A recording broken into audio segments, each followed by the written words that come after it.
하나님의 말씀 구약성경 창세기 47장 8절부터 10절 말씀까지 보겠습니다. 바로가 야곱에게 묻되 내 나이가 얼마냐? 야곱이 바로에게 아뢰되 내 나그네 길의 세월이 130년이니이다.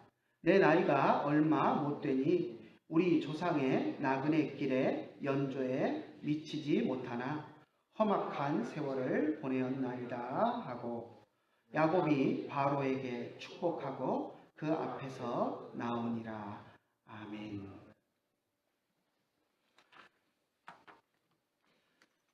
2023년 마지막 날이 되었습니다. 우리가 364일을 살았고 이제 오늘 하루만 더 살면 365일을 2023년 365일을 다 살아내게 됩니다. 올 한 해도 모두들 수고하셨습니다. 하나님의 백성으로서 한 해를 열심히 산 우리 스스로를 위해서 또 옆에 있는 분들을 위해서 또 수고했다고 우리 박수치면서 우리 한 해 동안 수고하셨습니다. 우리 박수 한번 주십시오. 하나님께서도 우리를 바라보시면서 한 해 동안 수고 많았다라고 아마 고생했다 이렇게 이야기하실 줄로 믿습니다. 열심히 살아줘서 고맙다 하고 말씀을 해주실 줄로 믿습니다. 올해 이슈가 되었던 많은 사건들이 있었습니다.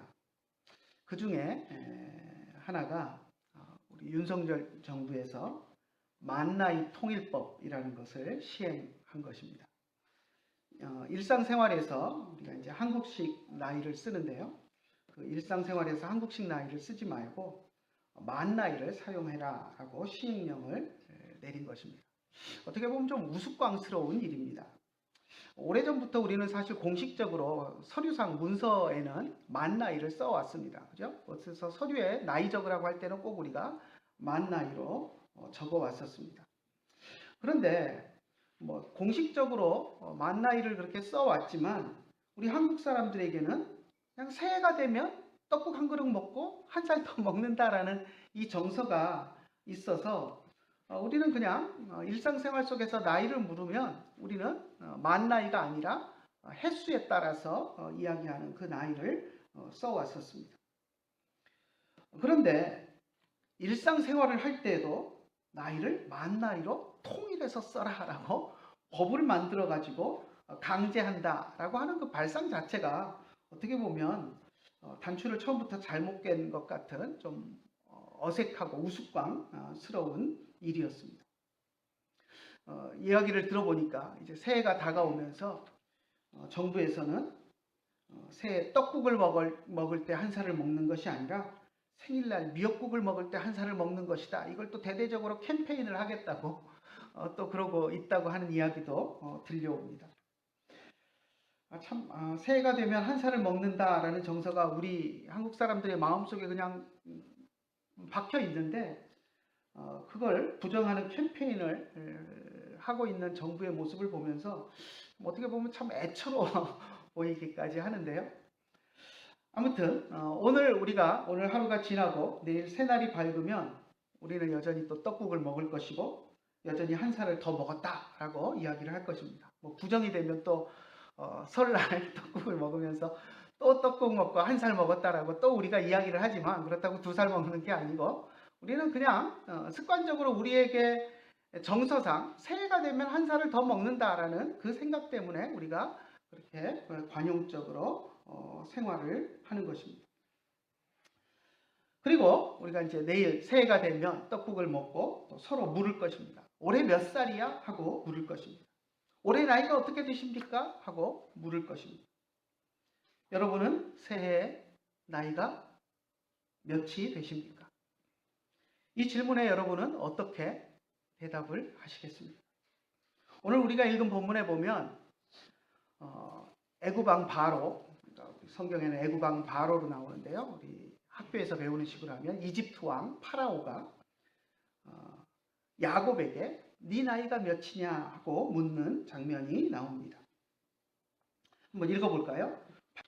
바로가 야곱에게 묻되 내 나이가 얼마냐? 이 이야기의 배경을 잠깐 생각을 해보면 요셉이 우리가 잘 아는 대로 요셉이 형들의 손에 팔려서 애굽의 종으로 팔려갔습니다. 그리고 이집트에서 애굽에서 종살이도 하고 억울한 누명도 쓰고 감옥에도 가고 하는 그런 삶을 살았는데 그 어려운 삶을 산 요셉을 하나님이 또 인도하셔서 어려운 상황을 견뎌내고 애굽 왕 바로의 다음 가는 자리에 앉게 하셨습니다. 총리가 되게 하셨는데요. 애굽 왕 바로는 왕은 애굽 왕 바로였지만 사실 애굽의 모든 통치권은 요셉이 가지고 있었습니다.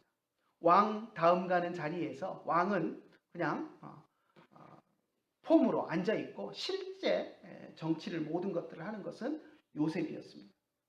이렇게 하나님이 요셉을 애굽으로 내려가게 하신 것은 하나님께서 야곱의 모든 가족들을 애굽으로 내려가게 하셔서 그곳에서 400년 동안 살게 하기 위함이었습니다. 하나님이 가나안 땅을 이스라엘 백성에게 주시기 전에 애굽에서 살다가 와서 가나안 땅을 차지하게 하시기 위해서 하나님이 모든 것들을 계획하신 것이었습니다. 그래서 요셉이 먼저 이집트로 갔고 애굽으로 갔고 그리고 우여곡절 끝에 애굽에서 총리가 되었습니다. 그것은 모두가 하나님이 하신 일이었습니다. 그리고 이제 가나안 땅에 가뭄이 들어서 견딜 수 없는 가뭄이 들어서 이집트에 애굽에 양식을 사러 요셉의 형제들이 왔다 갔다 몇 번을 했고요. 그리고 나서 요셉이 자기의 신분을 드러내고 또 아버지에게도 알려서 내가 여기 살아 있으니 우리 가족들이 다 애굽에 와서 이곳에서 풍요롭게 살았으면 좋겠습니다. 라고 해서 야곱의 모든 가족들이 요셉이 있는 애굽으로 이집트로 내려가게 되었습니다. 그래서 총리였던 요셉의 아버지가 온다라고 하니까 이집트 왕 파라오가 애굽 왕 바로가 요셉의 아버지를 만나보겠다라고 해서 이제 야곱이 애굽 왕 바로를 만나는 자리가 마련되었고 이 첫 대면에서 애굽 왕 바로가 나이든 야곱을 향해서 당신의 나이가 얼마나 됩니까? 하고 물어본 것입니다. 우리 한글 성경에 보면 네 나이가 얼마냐라고 이렇게 이제 반말조로 이렇게 번역을 해놓았습니다. 아마 번역하시는 분이 애굽 왕 바로는 왕이고 야곱은 소시민이니까 왕이 소시민에게 반말로 이렇게 했을 것이다 라고 생각을 하고 네 나이가 얼마냐 하고 이렇게 번역을 한 것 같습니다. 근데 저는 읽으면서 조금 불편합니다. 왜냐하면 물론 바로는 이집트 말로 했겠죠. 이집트 말은 뭐 존칭이 있는지 없는지 저는 잘 모르겠습니다. 이집트어는 제가 전혀 모르니까. 근데 이집트 말로 했을 텐데 이제 성경은 히브리 말로 기록이 되어 있습니다. 히브리 말에는 뭐 존칭이라는 거 따로 없습니다. 그래서 그냥 네 나이가 얼마냐. 우리 사실 성경에 정확한 직역을 하면 너의 살아온 연수와 날수가 얼마나 되느냐 하는 그 말인데요. 나이를 묻는 표현입니다. 그래서 네 나이가 얼마냐 이렇게 번역을 해 놓았는데요. 히브리어의 특성상 존댓말이 없어서 뭐 똑같은 이렇게 이제 반말처럼 네 나이가 얼마냐라고 물은 것처럼 보이지만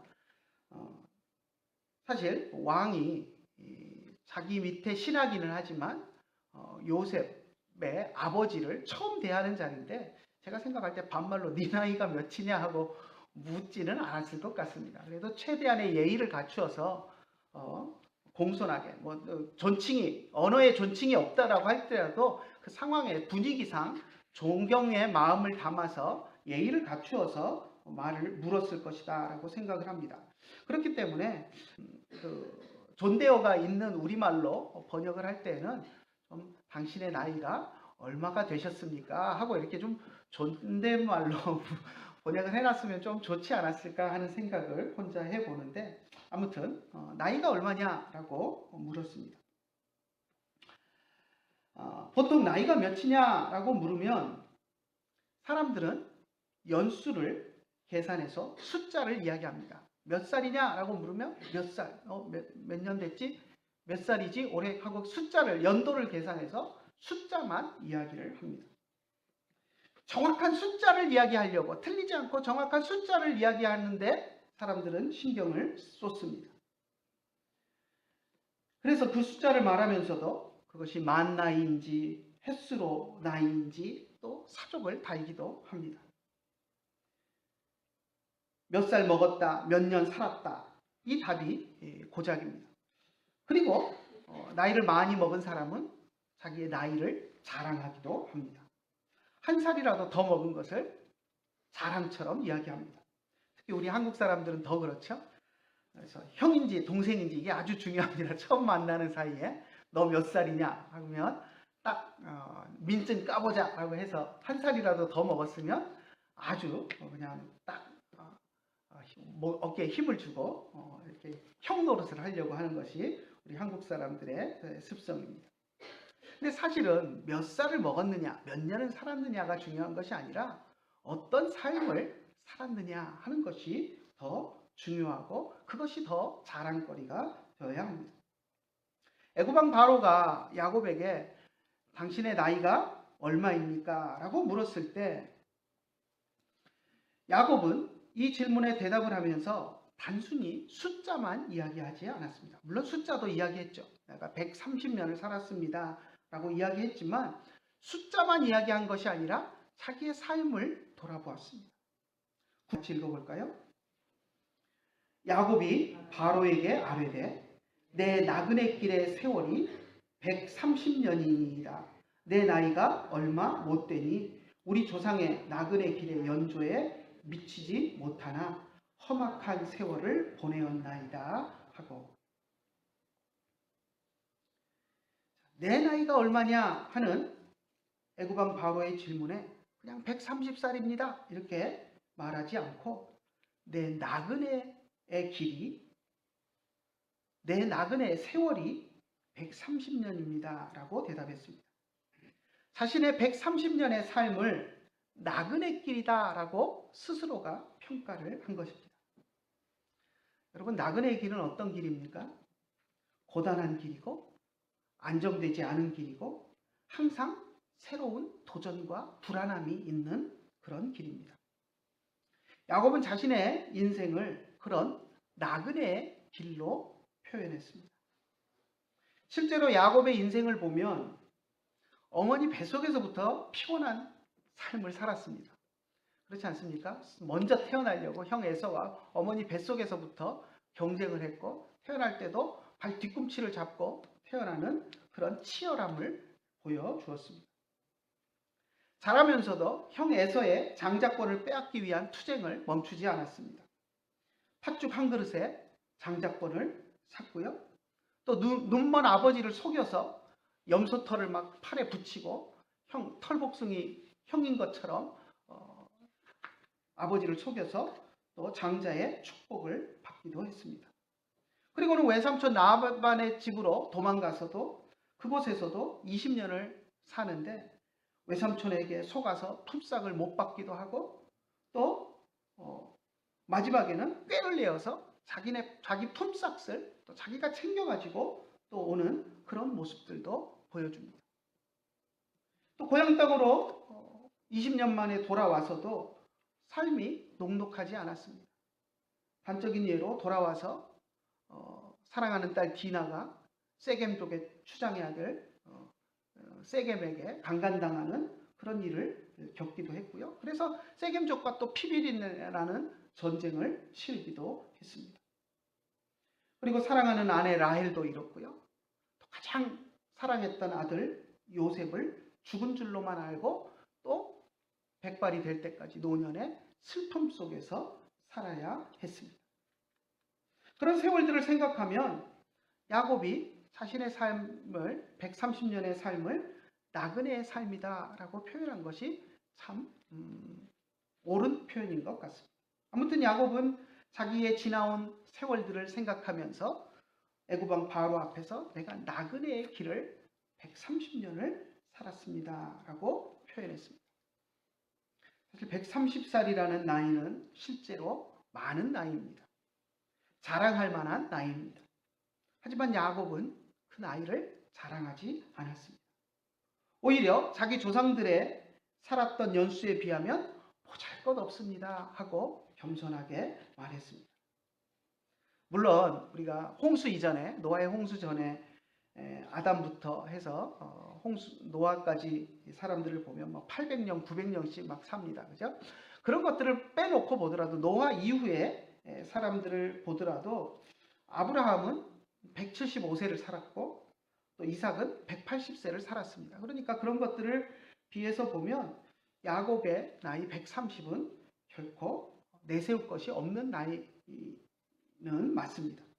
그래서 야곱은 자신의 나이를 이야기하면서 보잘것없는 삶이다 라고 겸손하게 말했습니다. 야곱은 젊은 시절에 참 욕심을 많이 냈던 그런 사람이었습니다. 형이 가진 것도 다 내가 가지고 싶었고 세상적인 축복은 물론 하나님이 주시는 영적인 축복까지 다 차지하고 싶은 욕심이 많았던 그런 청년이었습니다. 할 수 있다면 자기 손으로 노력해서 그 모든 것들을 다 움켜쥐고 싶어 했습니다. 하지만 그가 살아왔던 130년의 험악한 세월이 그를 하나님 앞에서 뿐만 아니라 세상 사람들 앞에서 겸손하게 만들었습니다. 야곱의 인생을 한번 생각해 보십시오. 자기가 노력해서 그것을 쟁취해 보려고 애쓰고 수고하고 노력했지만 자기 힘으로 이룬 것이 없었습니다. 다 하나님이 주신 것이었고 하나님 안에서 이루어지는 것이지 그것이 자기가 발버둥 치고 노력한다고 얻고 평안한 삶을 살 수 있는 것이 아니었습니다. 야곱은 그것을 깨달았던 것입니다. 이제 오늘 하루가 지나고 내일이 오면 사람들이 여러분들에게 물을 것입니다. 올해 나이가 어떻게 되십니까? 그때 여러분은 무엇이라고 대답하시겠습니까? 단순히 그냥 몇 살 됐습니다 하고 숫자만 나열하고 끝내시겠습니까? 숫자만 나열하고 끝나는 것이 아니라 야곱처럼 여러분이 살아온 날들을 돌아볼 수 있는 여러분들, 지혜로운 여러분들이 되시기를 간절히 축원합니다. 과거를 돌아보면 자랑스러운 과거도 있고 또 부끄러운 과거도 있습니다. 사람들은 과거를 돌아보면서 그것이 자랑스러운 것이었느냐 부끄러운 것이었느냐 하는 데만 관심을 갖습니다. 하지만 더 중요한 것은 내 과거가 부끄러운 것이었느냐 자랑스러운 것이었느냐 하는 것이 중요한 것이 아니라 그것이 오늘날 나와 미래의 나에게 어떤 영향을 주었는가 하는 것이 더 중요합니다. 자랑스럽고 영광스러운 과거를 가졌다고 할지라도 그것이 그 자랑이 나를 교만하게 만들거나 내 발목을 붙잡고 있으면 그것은 오늘날 나에게 그리고 앞으로 미래의 나에게 전혀 도움이 되지 않습니다. 오히려 독이 됩니다. 손흥민 선수 여러분 잘 아시죠? 손흥민 선수 집에 가보면 손흥민 선수의 아버지가 살고 있는 한국 집에 가보면 손흥민 선수가 받은 트로피를 전시해 놓은 것이 없다고 합니다. 딴지 같으면 운동선수들 같으면 중고등학교 때부터 트로피 받은 거 우승 메달 받은 거 이런 것들 온 막 유리 장식장 만들어 가지고 막 다 전시해 놓고 이렇게 우리 아들이 상 많이 받았어 하고 이렇게 전시해 놓지 않습니까? 근데 손흥민 선수 집에 가보면 그게 없다고. 얼마나 많이 받았겠습니까? 한번 생각해 보십시오. 지금 외국 가서 최근에 받은 상들만 해도 엄청납니다. 그런데 초등학교 때부터 축구하면서 받았던 모든 상들을 다 전시해 놓는다면 아마 집이 부족할 겁니다. 그런데 그런 전시해 놓은 것이 없다고 합니다. 그래서 왜 이제 취재 나간 사람들이 묻는답니다. 왜 이렇게 트로피 같은 걸 전시를 안 해놓으셨습니까? 하고 물으니까 손흥민 선수 아버지가 말하기를 뭐라고 이야기하냐면 과거에 매몰되면 미래가 없습니다. 과거에 발목 잡히면 미래가 없습니다. 라고 대답을 했다. 그러니까 과거에 트로피 받은 거, 상 탄 거 전시해놓고 와 내가 저 몇 년 전에 이거 상 받았지 거기에 감격해갖고 그것만 보면서 웃음 지으면서 내가 이런 사람이야 하고 있으면 운동을 안 한다는 거예요. 앞으로 미래를 위해서 노력하지 않고 과거에 내가 이런 사람이었어 하면서 과거에 자기가 잘했던 것에 발목이 잡혀서 미래로 나아가지 못하기 때문에 상 받은 거 전시하지 않고 그냥 다 박스에 포장해서 창고에 쌓아놨다라고 이야기하는 것을 들을 수가 있습니다.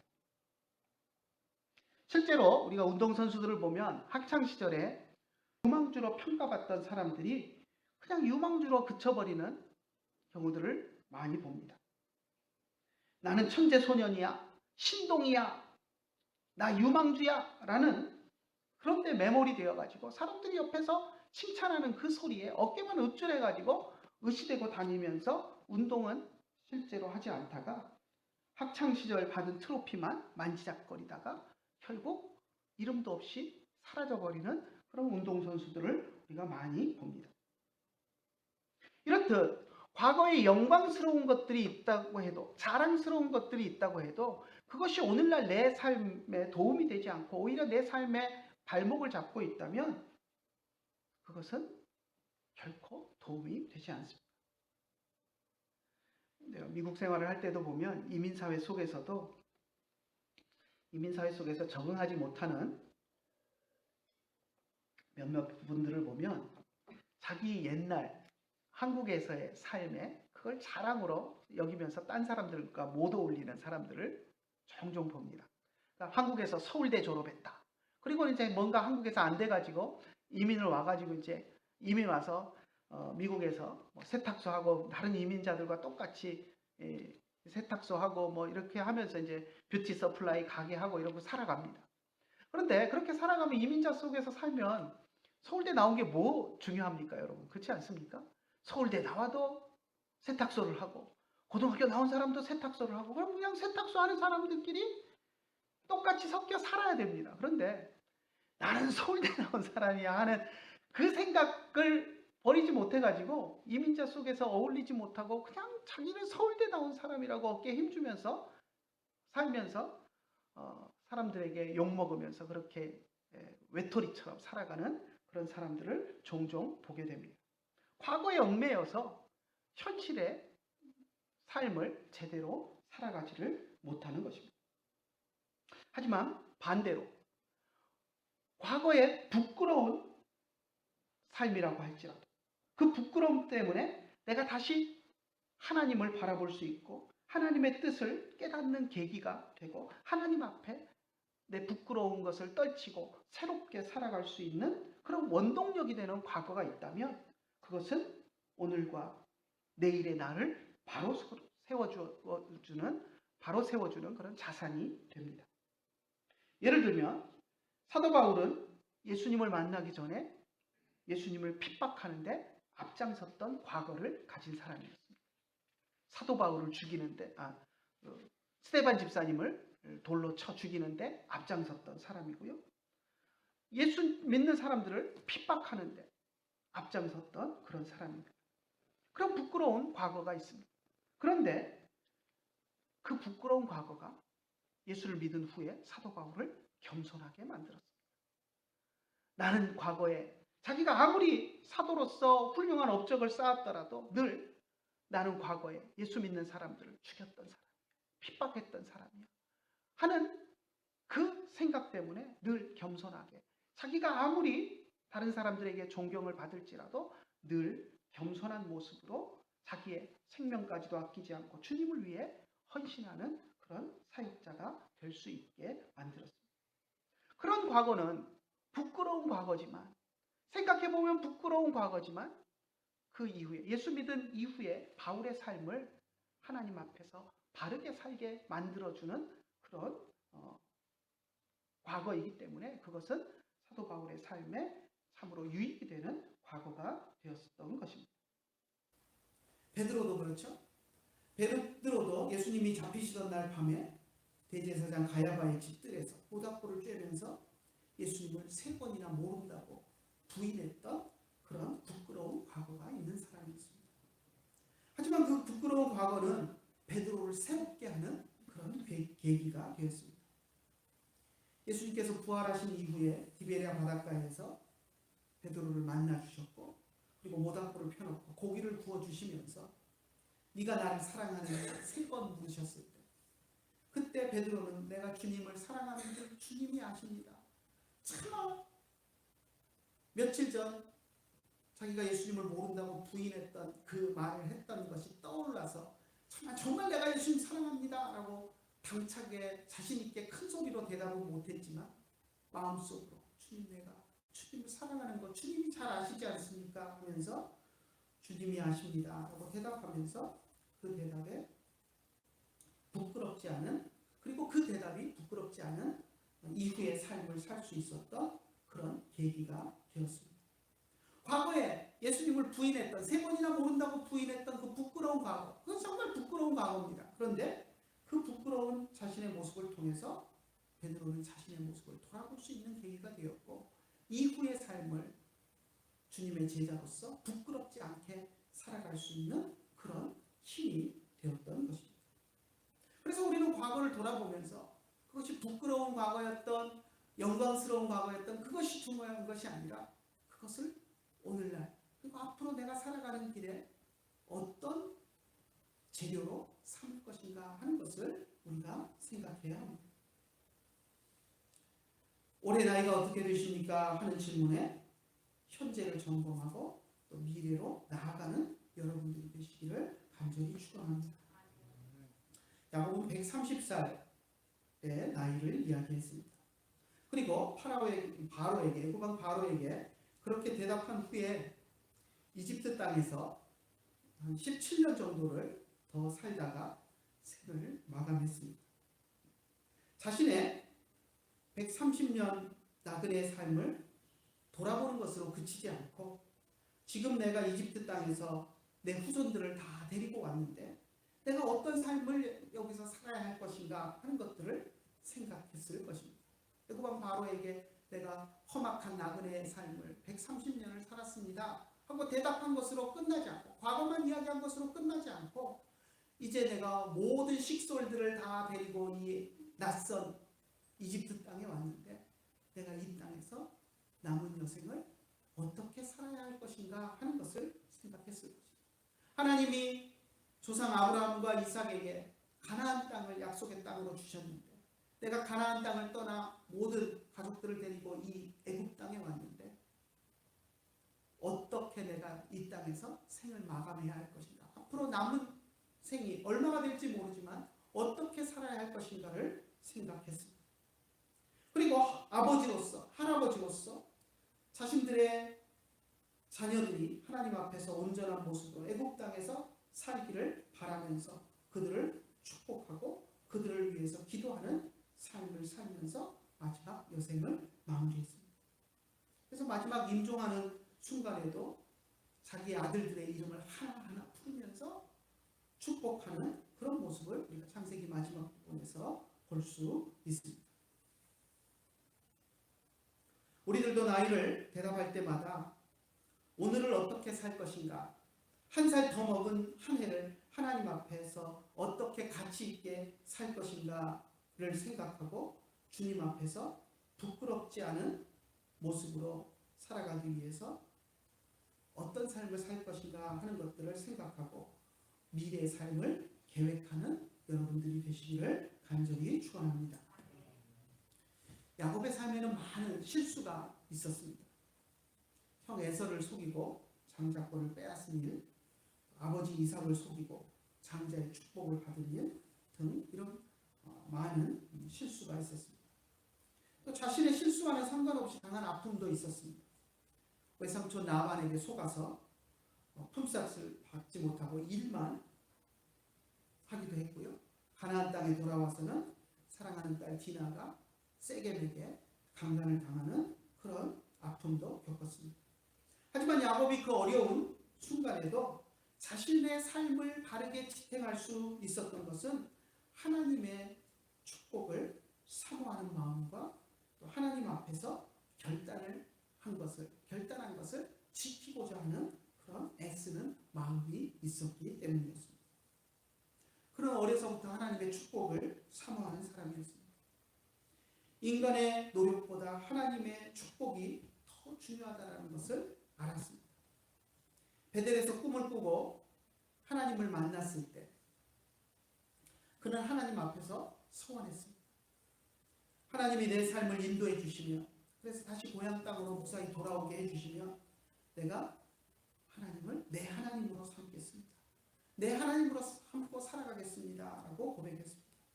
그리고 그 증표로 11조를 드리겠습니다 라고 고백했습니다. 바단 아람에서 외삼촌 라반이 있는 바단 아람에서 20년을 살다가 하나님께서 꿈에 나타나셔서 고향으로 돌아가라 라고 말씀하셨을 때 그 하나님의 음성을 듣고 아무 생각 없이 그 많은 가족들을 다 이끌고 무작정 고향 땅으로 돌아가는 결정을 했습니다. 형 에서가 어떻게 나올지 무서워하는 두려워하는 마음도 있었지만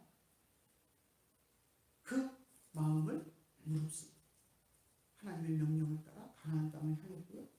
그 무서움이 엄습해 올 때 야복강가에서 다른 사람들은 다 보내놓고 홀로 야복강가에 남아서 하나님과 씨름하면서 기도하는 모습을 또 보였습니다. 하나님을 붙들고 하나님의 축복이 아니고서는 내가 살아갈 수 없습니다 하고 처절하게 하나님을 붙들고 기도했습니다. 이러한 것들이 야곱의 삶을 지탱하는 힘이 되었습니다. 오늘 우리는 2023년을 떠나보냅니다. 내 나이가 몇이냐 하는 질문에 여러분도 스스로 대답하면서 여러분들의 과거를 돌아보고 또 그것을 거울 삼아서 현재와 미래의 삶을 계획하고 앞으로 2024년을 향해서 앞으로 나아가는 여러분들이 되시기를 간절히 축원합니다. 기도하겠습니다. 하나님 아버지 은혜를 감사합니다. 2024년 한 해 동안 저희들을 사랑하여 주시고 저희들의 삶을 주관하여 주시고 저희들의 삶을 인도하여 주심을 감사를 드립니다. 새해를 시작할 때는 어디로 발을 디뎌야 할지 알지 못하고 또 무엇을 해야 될지 알지 못하는 우리들이었지만 이제 한 해를 돌아보면서 하나님의 인도하심을 우리가 바라봅니다. 우리의 인생을 돌아볼 때 지난 한 해의 삶을 돌아볼 때 기쁘고 즐거운 일도 있었지만 힘들고 어려운 일도 있었고 마음 아프고 참 어렵고 힘든 일들도 있었습니다. 하지만 그 속에서도 우리가 하나님을 놓지 않고 하나님을 붙들고 살아왔음을 고백합니다. 그리고 우리의 지난날에 기쁨이 되었던 슬픔이 되었던 아픔이 되었던 그 모든 것들이 또 앞으로의 삶을 살아가는데 우리에게 힘이 되고 또 우리에게 유익이 될 줄로 믿습니다. 우리가 하나님과 동행하고 또 하나님이 우리와 함께하여 주시니 우리 앞길이 또 하나님이 인도하시는 대로 우리가 걸어갈 때 또 하나님이 주시는 놀라운 복들을 경험하며 살아갈 수 있을 것을 우리가 믿고 고백하오니 하나님 야곱처럼 우리의 지난 날들 나그네의 세월을 힘들고 어려웠던 시간들을 되로 떠나보면서 그것을 거울 삼아서 앞으로의 삶을 계획하고 하나님 앞에서 하나님을 붙들고 하나님의 백성으로서 부끄럽지 않게 살아가는 우리들이 될 수 있도록 인도하여 주시옵소서. 우리도 주님 앞에서 또 귀한 말씀으로 우리 받게 하심을 감사드리며 우리 주 예수님의 이름으로 기도드리옵나이다. 아멘. 기도하겠습니다. 이제는 우리 주 예수 그리스도의 크신 은혜와 하나님 아버지의 극진하신 사랑과 성령님의 감화하시고 감동하시고 우리 가운데 교통하시니 이제 주님 앞에 나와서 한 해를 마감하며 예배드리고 또 주님 앞에서 기쁨으로 새해를 맞고